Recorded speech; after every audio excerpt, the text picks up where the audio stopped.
Selamat malam, Revalda. Oke, terima kasih. Saya buka masker dulu ya. Oke, karena saya masih di mall. Selamat malam semua, salam hebat luar biasa. Oke, tadi kita udah mendengarkan proposal bisnis dari presenter kita, Ibu Sherry Onibala.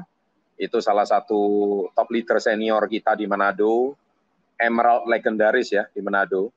Dan tadi ditutup dengan baik sekali oleh Bapak Daniel Saerang. Saya masih teringat 18 tahun yang lalu, beliau menulis surat kepada saya, dan waktu itu masih zaman pakai surat ya. Jadi pakai surat, beliau mengatakan saya ingin sekali ke Surabaya bertemu dengan Bapak Chandra. Ya, tentu sekarang di Instagram, di YouTube kan banyak, Pak Chandra kalau saya pengen ketemu sama Bapak gimana caranya. Dari kesungguhan hati itu aja sudah menunjukkan kalau saya harus tidak bisa menolaknya. Dan statementnya itu sangat luar biasa, beliau datang sendiri. Karena di mana-mana murid itu cari guru, bukan guru cari murid. Ya, Anda harus tahu. Dan Anda lihat di Instagram itu ada fotonya, Pak Daniel Saerang, saya lihat seorang anak muda, sarjana akuntansi, tapi memang benar kisah beliau itu menarik ya, 18 tahun yang lalu. Bahkan beliau bilang ke Surabaya nggak punya uang, ya, jadi cuma naik tiket pesawat, di sini tinggal di rumah tantenya di Surabaya, dan akhirnya kesungguhan hatinya yang membuat dia berhasil sampai hari ini. Tahun lalu income tahunannya aja mencapai 500 juta. Income tahunannya aja, belum income bulanannya. Belum income hariannya. Nah, mereka berdua sekarang bersama istrinya membangun bisnis ini. Oke, saya hari ini cuma pengen cerita sedikit rahasia keberhasilan dari Pak Daniel dan semuanya. Dengan salah satu topik saya malam hari ini itu bicara tentang mindset. Saya lihat di kolom pertanyaan, itu banyak orang yang jujur, kalau saya berikan satu pertanyaan, Anda pengen kaya raya nggak? Kalau Anda tanya dijawab pengen kaya raya, semua orang pasti pengen kaya raya. Anda tanya di kolom komen, Anda tulis saja sekarang, kalau Anda mau dikasih duit 100 juta per bulan, Anda juga pengen nggak? Nggak ada yang nolak dong. Semua orang pasti mau. Saya mau, 100 juta per bulan saya juga mau. Tapi permasalahannya sekarang satu, kenapa uang 100 juta per bulan nggak pernah mampir di rekening Anda? Jangankan 100 juta per bulan, mau cari 5 juta per bulan aja susahnya minta ampun. Ya kan? Nah ini sekarang pertanyaan saya adalah, ada apa itu semua? Tadi Anda bertanya ke sebuah pertanyaan-pertanyaan menurut saya itu mencerminkan bahwa Anda sungguh orang yang sangat bingung. Terus pertanyaannya apakah bisnis ini MLM atau tidak? Sekarang gini loh ya, forget it about MLM ya. Menurut saya itu tadi Pak Daniel sudah menjawab dengan sangat baik tentang sekarang bisnis itu udah mix. Sekarang saya mau tanya, Tokopedia itu MLM nggak? Ya kan? Shopee itu MLM nggak? Ya MLM dong. Ya, dia menciptakan reseller banyak. Ya kan, resellernya jualan produk di marketplace-nya, gitu loh. Ya kan? Terus kenapa Anda mempertanyakan MLM? MLM itu sejenis apa? Virus apa? Atau setan apa gitu loh. Sehingga kok Anda takut, oh di agama saya dilarang dengan MLM. Sorry, tolong diperjelas dulu. MLM itu apa? Saya pertegas dulu bahwa kita bukan MLM, kita adalah direct selling. MLM itu sebenarnya cuma sebuah sistem multi-level marketing. Namanya cuma kata marketing, multi-level, pemasaran berjenjang. Tapi tidak, itu kan cuma strategi bisnis. Tetapi sebenarnya yang benar itu adalah direct selling. Direct selling itu adalah penjualan langsung. Tokopedia itu adalah direct selling. Shopee itu direct selling. Lazada itu direct selling. Kita juga punya marketplace namanya kkd.id. Sampai hari ini kita sudah punya 100.000 member. Nah, itulah membuat reseller kita semakin lama semakin banyak. Nah, jadi itu lupakan itu semua. Anda mau tanya MLM nggak? MLM itu nomor 2. Yang terpenting sekarang Anda mau punya penghasilan nggak? Kalau ditanya anak muda semua pengen punya penghasilan, semua pasti pengen punya. Minimal bayar uang kuliah sendiri, hari ini bisa membantu menafkahi orang tua. Tapi sekarang pertanyaan saya satu, kenapa Anda belum punya penghasilan banyak? Bahkan mau cari 5 juta per bulan aja susah. Nah, sekarang jawaban di luaran itu semua cuma jawaban ranting. Kalau pohon itu ada rantingnya. Hari ini saya akan jawab secara akarnya. Oke ya, sekarang tolong catat di kolom chat. Catat kata-kata saya, sukses berpola, gagal juga berpola. Catat itu. Sekarang juga, saya ingin Anda mencatat, menunjukkan keseriusan Anda. Sukses berpola, gagal juga berpola. Itu yang saya mau. Ya, jadi ini tolong Anda jawab dulu. Ya, Ini ada yang tulis, impianku bisa dapat passive income. Semua orang juga mau passive income, tapi forget it. Lupakan dulu mau active income, passive income. Tuh, catat dulu, sukses berpola, gagal berpola. Ini dulu yang saya mau Anda jawab dengan benar. Ya, karena ini sangat menentukan apakah Anda mau, jangankan ngomong passive income, active income aja nggak bisa dapat, mau dapat passive income. Oke, malam hari ini saya akan sedikit lama, karena saya kasih sedikit bonus. Karena semakin Anda bersemangat, saya juga semakin bersemangat membagikan informasi. Mari kita terlebih dulu dengar doktrin orang tua kita dahulu. Waktu kecil kita sering nggak dapat kata-kata seperti ini. Jangan pegang uang, uang itu kotor. Ada nggak? Ya, ayo, yang ada tolong tulis di kolom komen. Oh ya, uang itu kotor. Nah, Anda tahu nggak? Secara nggak langsung, karena yang berbicara uang itu kotor adalah orang tua. Nah, orang tua secara nggak langsung menanamkan mindset kepada kita bahwa uang itu kotor. Ketika uang itu kotor, maka sesuatu barang yang kotor itu Anda pasti menolak. Nah, itulah sebabnya sampai hari ini Anda sulit menabung. Kenapa? Menabung itu berarti Anda menyimpan uang. Kalau Anda menyimpan uang, berarti bawah sadar Anda sebenarnya menolak. Sehingga uang yang masuk nggak lama lagi keluar. Kenapa nggak lama lagi keluar? Karena jawabannya satu. Karena bawah sadar Anda mengatakan bahwa uang itu kotor. Nah, bahaya nggak kalau bicara mindset? Bahaya. Makanya lupakan dulu income besar, lupakan dulu aktif income, passive income, itu semua bahasa keren. Tapi nggak guna kalau mindset Anda nggak punya sebuah belief system, sukses itu berpola. Nah ini dulu, ya itu salah satu contohnya tentang uang itu kotor. Oke, banyak yang bertanya juga sama saya, Pak Chan, kenapa saya nggak punya tim yang kuat? Kenapa saya nggak punya karyawan yang solid? Ini banyak ini, pertanyaan manajer-manajer banyak. Aktif income itu terjadi dari mana? Penjualan produk. Passive income terjadi di mana? Kalau tim Anda bergerak untuk melakukan pola yang sama. Tapi kenapa saya nggak punya leader yang kuat? Karena saya nggak punya reseller yang solid. Saya nggak punya tim yang strong. Nah, kalau dicek sejak kecil, jangan-jangan Anda sudah punya pola apa?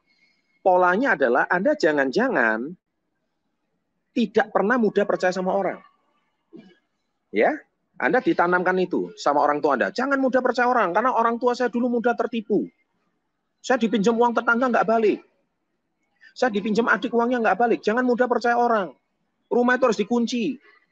Mobil harus dikunci. Sepeda motor, karena sepeda motor saya sering kecurian. Nah, anak yang kecil yang polos ini ditanamkan pola seperti ini sejak kecil, sehingga dia punya mekanisme belief system ketakutan di dalam otak bawah sadarnya. Ketika yang berdominan adalah ketakutan, maka sukses berpola, gagal juga berpola. Ketika pola ketakutan ini terjadi, akhirnya ketika dia punya tim yang akan solid, tim ini tidak akan bisa besar. Karena apa? Anda tidak punya sebuah belief tentang saya harus percaya sama orang. Kalau Anda hari ini gimana mau punya tim yang besar, kalau Anda sendiri nggak percaya sama tim Anda. Makanya saya hari ini di rumah punya seorang suster yang jaga anak saya, itu udah ikut saya 10 tahun. Ada yang tanya sama saya, Pak Chandra rahasianya apa punya karyawan yang loyal? Karena satu, saya belajar percaya sama orang. Pak Chandra berarti nggak pernah ketipu ya? Pernah dong. Tapi saya nggak pernah membuat energi ketipu yang dominan itu mendominasi pikiran bawah sadar saya. Saya lebih kuat energi percaya, trust kepada orang, itu yang lebih mendominasi daripada saya pernah ketipunya. Nah, sekarang tolong cek bawah sadar Anda sendiri. Apakah Anda hari ini mempunyai sebuah mindset bahwa saya lebih takut ketipunya, saya lebih takut ditipu karyawannya. That's why Anda nggak punya tim yang kuat, Anda nggak pernah punya leader yang kuat. Karena bawah sadar Anda sudah bermasalah. Karena sukses berpola, gagal juga berpola, dan itu berpola terus. Kalau gagal itu berpola terus, akhirnya tim yang tidak solid itu akan berpola terus. Lupakan dulu passive income. Aktif income aja nggak becus. Oke, bicara lagi, saya pengen punya uang yang banyak. Semua orang punya mau. Tetapi software Anda tentang definisi tentang uang sendiri itu sudah salah. Ya kan? Nah sekarang jangan gaul sama orang suku tertentu. Itu didikan orang tua. Kalau suku tertentu itu itu cuman mau maling uang negara kita. Itu yang tanamkan sistem itu adalah zaman Belanda. Belanda itu paling pinter divide et impera. Paling pinter memecah belah.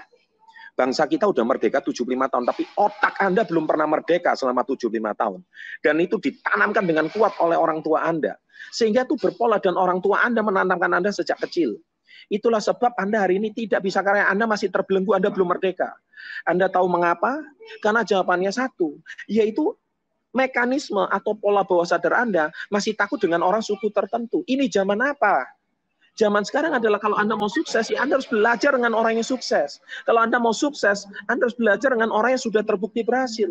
Ikuti caranya tanpa melihat sukunya apa, tanpa melihat agamanya apa. Nah, itulah baru Anda bisa membranding bawah sadar Anda, mengulang sistem bawah sadar Anda dengan benar. Dan itu baru namanya sukses berpola dan gagal berpola. Nah, pada malam hari ini, saya begitu bersemangat. Mengapa? Saya perhatikan semua di kolom komen. Pertanyaan Anda itu cuma pertanyaan kelas ranting. Anda tidak menjawab ke akarnya. Kalau hari ini Anda pengen mengetahui permasalahan kenapa Anda belum kaya hari ini, kenapa Anda belum sukses hari ini, kenapa Anda belum menemukan bisnis yang tepat sampai hari ini, dan semua pertanyaan why itu tadi, cek dulu apa isi bawah sadar Anda. Kalau pikiran bawah sadar Anda sendiri masih bermasalah, bagaimana Anda hari ini bisa menemukan kemakmuran, kesuksesan yang Anda inginkan? Sebagai contoh lagi, hari ini itu contoh kedua ya, tentang tim. Contoh yang ketiga, definisi Anda tentang uang aja masalah. Uang itu sumber kejahatan. Anda kalau dengar orang kaya sudah alergi takut. Saya pengen kaya sih Pak, tapi nah ada tapinya. Nah rupanya bawah sadarnya dicerminkan orang tuanya mencerminkan apa? Orang tuanya berkata, uang nggak dibawa mati nak. Ya, yang penting ibadah nomor 1. Uang itu nomor 2, karena uang nggak hidup di dunia ini sementara. Uang nggak dibawa mati. Kata-kata itu seolah-olah indah. Tetapi jangan pernah berharap Anda kaya raya. Kalau Anda memegang sistem itu. Kata-kata itu indah. Ibadahlah nomor 1. Ya, ibadah itu nomor 1. Uang itu nomor 2. Uang itu nggak dibawa mati. Karena ibadah itu nanti akan dibawa sampai ke akhirat. Kata-kata itu seolah-olah indah. Tetapi sekali lagi, jangan pernah berharap Anda hari ini itu bisa sukses dan kaya raya, punya uang banyak, kalau Anda memegang belief itu. Saya hari ini kenal dengan banyak pemimpin agama yang kaya raya, yang sukses, tapi mereka nggak pernah berkata seperti itu. Mereka berkatanya justru seperti apa? Mereka berkata, kalau tanpa uang bagaimana tempat ibadah bisa dibangun? Kalau tanpa uang bagaimana kita bisa menafkahi dan memberikan makan umat uang yang banyak? Loh, itu beda mindset, beda cara berpikir. Dan kalau tanpa uang, hari ini bagaimana kita itu bisa menciptakan sebuah pahala untuk yang kita nikmati setelah kita meninggal nanti? Cara kata-kata aja, beda penulisan kata-kata, itu sudah beda hasil. Jadi hari ini, so you have to be careful. Anda harus benar-benar berhati-hati dengan kata-kata yang Anda ucapkan. Setiap kata-kata yang Anda ucapkan itu bermasalah. Contoh lagi, satu lagi terakhir. Kalau kita mau beda-bedaan mindset. Anda pernah nggak dengar kata-kata seperti ini? Jangan mandi air hujan. Ya, kalau nanti mandi air hujan, nanti kepala Anda akan pusing.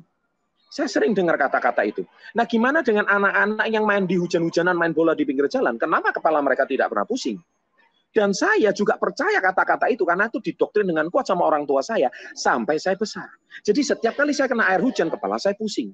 Sampai saya mengerti kata-kata ini, akhirnya istri saya untungnya tidak. Istri saya ini kelahiran Samarinda, dia sejak kecil mandinya tuh mandi air hujan. Dia pernah tinggal di Tarakan, dan di Tarakan itu susah PDAM.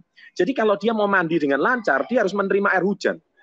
Jadi akhirnya istri saya setiap hari mandi air hujan, dan anak saya sejak kecil nggak pernah didoktrin seperti itu. Anak saya mandi air hujan sejak kecil, dan akhirnya dia sehat-sehat aja sampai hari ini. Nah, ini sebuah statement, sebuah belief system yang berbahaya, karena sukses itu berpola dan gagal itu berpola. Ini sebuah contoh-contoh kecil yang saya bagikan. Nanti saya kayaknya bisa menerbitkan buku ketiga nih, jangan-jangan, ya kan? Karena supaya mengatur cara berpikir Anda yang keliru semuanya. Baik, pada malam hari ini, lupakan dulu itu semua. Mau aktif income, passive income, lupakan itu semua. Yang terpenting sekarang satu, benarkan dulu cara berpikirmu. Nah, Anda sudah berada di komunitas yang tepat, yang akan membimbing cara berpikir Anda yang keliru selama ini. Yang akan membimbing cara berpikir Anda yang tidak tepat selama ini. Sehingga mungkin Anda butuh komunitas yang tepat supaya memperbaiki cara berpikir Anda. Oke, terima kasih, selamat malam semuanya. Sampai jumpa di pertemuan berikutnya. Salam hebat luar biasa.